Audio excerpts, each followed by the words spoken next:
Ahora mismo, mientras grabamos esto, fíjate que el 80% de toda la información que genera la humanidad es completamente invisible para las máquinas. Ujú. Totalmente invisible. Es una locura. Hablamos de un océano inmenso, oscuro y súper caótico de textos sueltos, notas de voz, vídeos, correos electrónicos. Y lo más fuerte es que las empresas más poderosas del planeta están construyendo auténticos imperios financieros, procesando mayoritariamente solo ese 20% restante. Exacto. Y justo de eso trata nuestra inmersión a fondo de hoy. Yo estoy fascinada porque tenemos sobre la mesa un manual corporativo súper interesante. Un documento técnico, sí. Eso es, un documento de formación enfocado en la analítica avanzada y la gestión de inteligencia estratégica. Que suena muy denso, pero es vital. Suena a jerga, claro. Pero la misión de este análisis no es simplemente hablar de Big Data como esa típica palabra de moda que todo el mundo suelta en las reuniones para sonar inteligente, ¿sabes? Ya, el típico directivo que dice necesitamos más Big Data, sin tener ni idea de lo que significa. Tal cual. Queremos desarmar la maquinaria de verdad. Queremos entender esa especie de alquimia oculta que permite a las organizaciones coger montañas de números fríos e inconexos y transformarlos en decisiones de negocio que son increíblemente rentables. Y, a ver, es súper importante hacer esta disección, porque hay una desconexión brutal entre lo que la gente de a pie cree que es el Big Data y cómo funciona realmente en la trinchera empresarial. Totalmente. Yo creo que mucha gente se imagina las típicas naves industriales gigantes llenas de servidores con luces parpadeando. Exacto. Almacenando información sin fin, como si acumular por acumular sirviera de algo. Y no sirve para nada, claro. No, que va. En el mercado actual, la diferencia entre una empresa que sobrevive a duras penas y un gigante que domina su sector es básicamente una arquitectura invisible. Una estructura para sacar sentido a todo ese ruido. Eso es, una arquitectura diseñada para extraer certezas reales y permitir que los líderes empresariales tomen decisiones basadas en la realidad y no en la simple intuición o en corazonadas. Pues para entender esa maquinaria, el manual nos obliga a empezar por lo más pequeño. Antes de hablar de volúmenes masivos, tenemos que poner un solo dato bajo el microscopio. Es el punto de partida obligatorio. Y aquí hay un concepto que, mira, me ha parecido revelador. El texto define el dato como la mínima unidad semántica y afirma de forma súper categórica que un dato crudo es irrelevante para el cerebro humano por diseño. Porque fueron inventados para la lógica de los ordenadores, claro. Exactamente. Pensemos en esto por un momento. Si yo digo rojo, 28 de agosto, agua o el número 2.300.000, Así sueltos. así sueltos, de forma aislada, estas unidades no resuelven absolutamente ningún problema. Ninguno en absoluto, porque, a ver, un ordenador procesa el número 2.300.000 como un simple estado binario en su memoria. Ceros y unos y ya está. Ceros y unos, no necesita más contexto. Pero claro, el cerebro humano es un motor de búsqueda de narrativas. Necesita saber de dónde viene ese número. Ujú. Y es ahí cuando a ese dato crudo le inyectamos contexto, propósito y relevancia. Y ocurre la primera gran transformación de nuestra alquimia. El paso de dato a información. Exacto, pasamos a tener información. Y de repente, pues la oscuridad empieza a disiparse, porque ya no digo rojo, digo el semáforo se puso en rojo. O el valor de la matrícula semestral de la universidad es de 2.300.000. Eso es, ahora tenemos una estructura. Pero ojo, que el manual nos advierte que la información por sí sola tampoco es el objetivo final. Para nada. Falta el salto definitivo. El texto nos lleva a la cima de esta primera montaña, que es el conocimiento. Y aquí ocurre algo súper interesante. El conocimiento ya no es un producto digital. Ya entra el factor humano. Claro, es el momento en que una persona toma esa información, evalúa las alternativas y decide un curso de acción. Por ejemplo, el valor del semestre es de 2.300.000, pues en consecuencia voy a solicitar un préstamo en el banco. Es brillante, sí. El conocimiento es la aplicación completamente práctica de la información. La acción en sí. Eso es. La máquina no puede generar conocimiento real por sí sola. Te puede dar la información súper estructurada, vale, pero el salto cognitivo final, el evaluar el riesgo y comprometer el dinero de una empresa, eso es netamente humano. A ver, vamos a visualizarlo para quienes nos escuchan, que me gustan mucho las metáforas. Venga, dispara. Esto es como construir un edificio. Los datos crudos son los ladrillos ahí apilados en el barro. por sí solos, pues no te protegen de la lluvia. No te sirven de nada. Luego, la información sería el plano del arquitecto, que ya dota a esos ladrillos de un orden lógico, unas dimensiones. ¿Vale? Pero el conocimiento es la decisión vital de mudar a tu familia a ese edificio y convertirlo en un hogar. Es una analogía perfecta. Pero claro, esto me genera una duda. Fija que si los datos nacieron puramente para la lógica y la precisión de los microprocesadores, ¿significa esto que nuestra mente es fundamentalmente incompatible con los datos crudos? Es una buena pregunta. O sea, ¿estaremos siempre condenados a necesitar una especie de traductor en medio? Pues desde una perspectiva neurológica y operativa, te diría que sí, absolutamente. Nuestro cerebro evolucionó para evaluar probabilidades basándose en el entorno visual o social, no para procesar tablas kilométricas de dígitos. Ya, te vuelves loco. Imagínate, si a un directivo le pones delante una hoja de cálculo con 3 millones de celdas numéricas, se queda paralizado. Se bloquea totalmente. Necesita una narrativa visual, un gráfico o un resumen que le diga, oye, estos números significan que estamos a punto de quebrar o resulta que hemos batido un récord de ventas. Claro, sin esa capa de traducción, somos funcionalmente ciegos en la era digital. Totalmente ciegos. Lo cual nos lleva al verdadero problema de hoy. Vale, hemos entendido cómo procesamos un solo dato o unos pocos. Pero ¿qué pasa cuando esos ladrillos nos caen encima a un ritmo de cientos de miles de millones por segundo? Las 24 horas del día, además. Todos los días del año. Ya es imposible procesarlos mentalmente. Y es justo aquí donde cruzamos la frontera hacia el Big Data, de verdad. Aquí entramos en ligas mayores. El Big Data no se define por lo inmenso de su tamaño. Para nada. Su esencia, lo que lo define, es el objetivo comercial. Hablamos de reducir costes, optimizar tiempos, desarrollar productos y, algo crítico, detectar patrones de fraude. Detectarlos antes de que desangren las cuentas de una organización, claro. El tamaño, es solo un subproducto de que vivimos en un mundo hiperconectado. Claro, es una consecuencia, no el fin. Eso es. Lo que las herramientas de Big Data intentan resolver es un problema de caos multidimensional. Antes, las bases de datos de una empresa eran como hojas de Excel muy ordenaditas. Filas y columnas perfectas, todo en su sitio. Exacto. Pero hoy en día se enfrentan a un tsunami absoluto de variables. Y ahí es donde la ingeniería de datos tiene que lidiar con unas características operativas extremas. Pues vamos a meternos de lleno en esa complejidad, porque el documento desgrana este caos en las famosas 7 dimensiones o características del Big Data. Las 7 Vs. Las 7 Vs. Sí. Empecemos por lo más evidente, el volumen inmenso y la velocidad. Y no hablamos de que te tarden en descargar un archivo del correo. No, ni de broma. Hablamos de empresas que reciben decenas de terabytes o cientos de petabytes de datos como clics web o transacciones por segundo. Y fíjate que la velocidad a ese nivel cambia hasta la física de cómo construimos los ordenadores. ¡Ah, sí! Claro.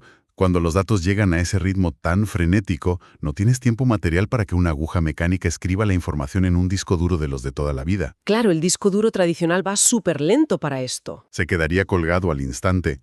Los sistemas modernos requieren que la información fluya y se analice directamente en la memoria RAM en tiempo real. Para no perder oportunidades de mercado. Exactamente. Decisiones al milisegundo. ¡Qué barbaridad! Pero claro, antes hablabas de bases de datos ordenadas. Y ahora la cosa cambia. Porque intenta imaginar mapear el universo mientras miras por un caleidoscopio que gira 100 por hora. Menuda locura, sí. Pues eso describe un poco el dolor de cabeza que suponen las siguientes Vs: la variedad y la variabilidad.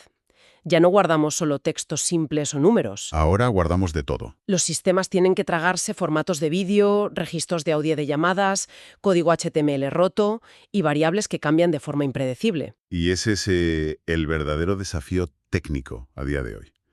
Los sistemas relacionales del pasado se rompen literalmente en pedazos cuando intentan almacenar algo como una onda de sonido. Claro, porque te piden un esquema rígido. Eso es.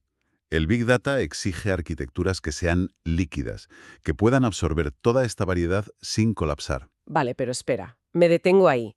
Entiendo lo de absorber vídeos y audios, pero hay otra V crucial en el texto: la veracidad.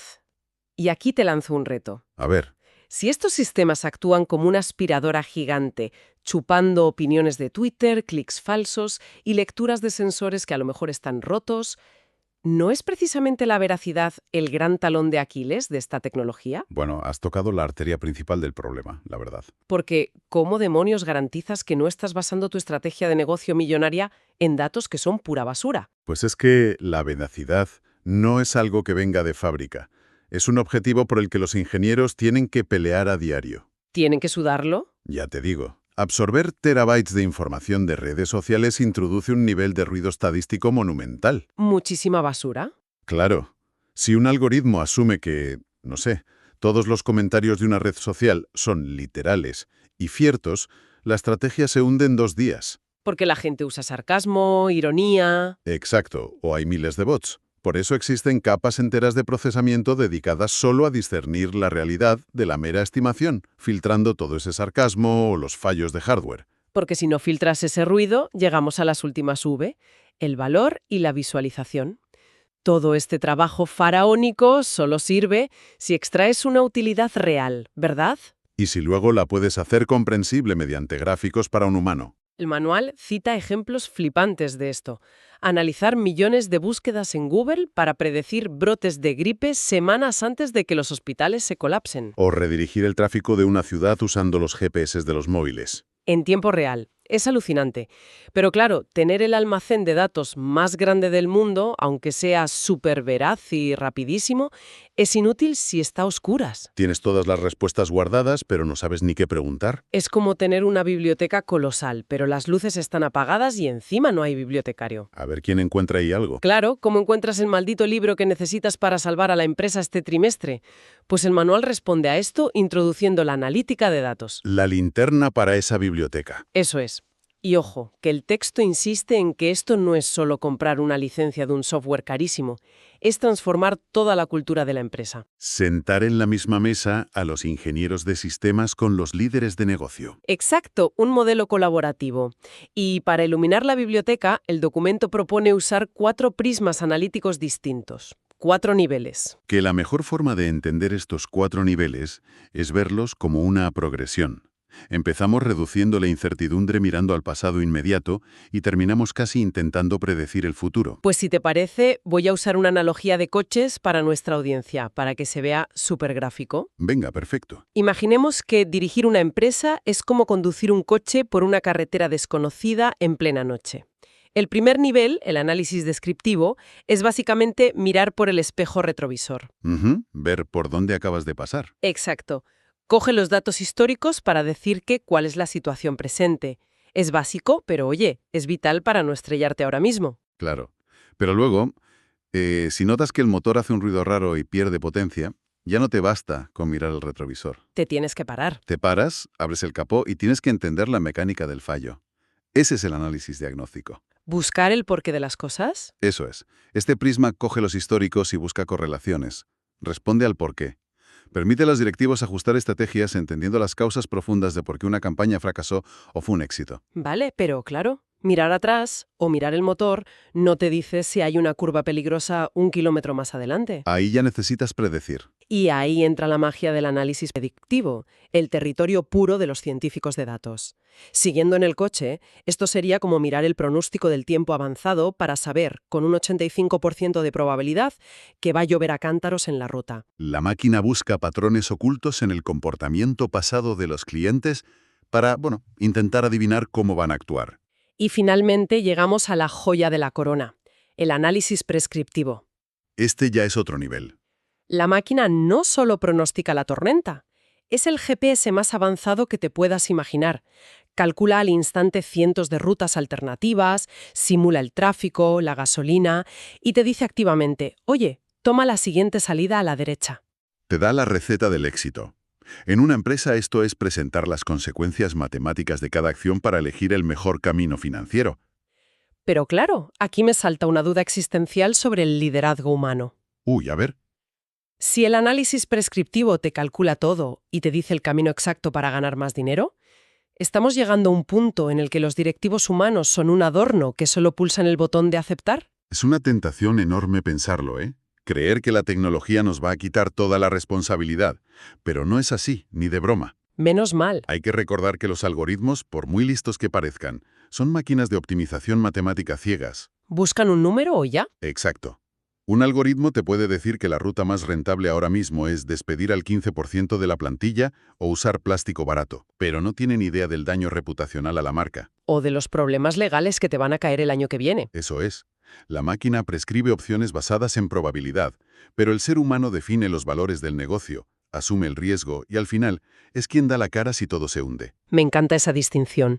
El GPS te traza la ruta, pero si el coche se despeña, el que se hace daño eres tú, no la pantalla. Tal cual. Y hablando de estrellarse, para que este análisis prescriptivo no te mande por un barranco, la gasolina que le echas al motor tiene que estar inmaculada. Limpia de todo ruido. Claro, volvemos al problema del océano caótico de datos. ¿Cómo limpias esa basura? Pues el manual nos lleva al cuarto de máquinas, a la sala de calderas, donde ocurre la verdadera magia operativa. El famoso proceso ETL. Extraer, transformar y cargar. Un trabajo invisible, faraónico, y que es la base de todo. El ETL, para que nos hagamos una idea, no es un programita que te descargas y ya. Es una infraestructura lógica súper rigurosa. Es como una aduana, ¿no? Exacto, una aduana por la que tiene que pasar cada simple dato antes de que alguien se atreva a analizarlo. Otra analogía visual para esto. El ETL es literalmente una planta de tratamiento de aguas para una gran ciudad. El primer paso, la extracción, es ir al río Turbio y succionar el agua. Sacar los datos brutos de 1000 sitios distintos. Excel antiguos, servidores físicos, tráfico de red. Y el texto avisa de un gran peligro aquí, la latencia. El retraso en la actualización, sí. Porque claro, intentar sacar datos de una empresa que está operando en vivo puede colapsar el sistema durante horas. Es como intentar sacar sangre a un paciente que está corriendo una maratón sin que se desmaye. ¡Qué buena esa! Es un desafío brutal. Pero bueno, una vez que tienes el agua cruda extraída, pasamos a la fase que el documento marca como la absolutamente más crítica, la transformación. Los filtros químicos de nuestra depuradora.